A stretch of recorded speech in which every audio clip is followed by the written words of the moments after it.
Hello everyone, welcome back. So the 19th August 2026 episode of Bareilly Bacchan brings an emotional twist as Sangam returns to Raghuvendra's house in Hardoi to collect her certificates while Krishna fears that her family may stop her from returning to Bareilly. The episode begins with Krishna sharing his worry with Satlaj. He fears that Sangam might not come back after visiting her family.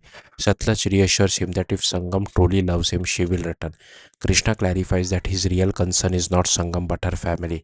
He believes that they may force her to stay in Hardoi. Meanwhile, Sangam calls Hema after reaching Hardoi. Hema asks her to come home and collect her certificate. Sangam hesitates because of everything that happened in the past, but Hema assures her that Raghavendra and Nirgun are not at home. Sangam eventually agrees and heads to the house with Mahi, who is Krishna's brother. At the same time, Krishna meets Ajab and asks how he would feel if their mother stayed at her maternal home. Ajab gives a shocking response saying he would actually enjoy having more freedom. Krishna is disgusted by his attitude and tells him that he could never think like him. Sangam and Mahi then arrive at Raghuvendra's house. Shushila notices Mahi and asks who he is. Sangam introduces him as Krishna's brother. Mahi stays outside while Sangam enters the house. However, Sangam soon receives a major shock. She discovers that Raghavendra and Nirgun are actually inside. Sangam becomes emotional when she sees her father and tries to hug him. But Raghavendra steps away. She is deeply hurt. Sushila and Nirgun then question Sangam about her decision.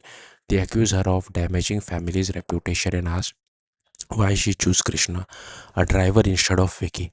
Sangam firmly defends herself. She explains that she left because her family never respected her dreams or allowed her to make her own choices. She says that she is now trying to rebuild her own life and follow her ambitions.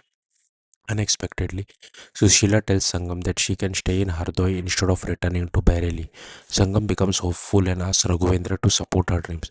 For a moment, Raghavendra appears to agree, making Sangam believe that her family may finally be accepting her choices. Meanwhile, Krishna continues waiting anxiously in Bareilly. He tells Ganga that he simply wants to hear that Sangam will return to him. Ganga encourages him not to lose hope, but the precap completely changes the situation. Raghavendra takes Sangam's certificates and burns them, putting her education and future at risk. Now, the biggest question is whether Sangam will discover what her father has done and whether Krishna will be able to help her return to Bareilly. Will Sangam fight for her dreams despite her family's opposition? And can Krishna and Sangam finally overcome the biggest obstacle standing between them? Thank you for watching. Bye.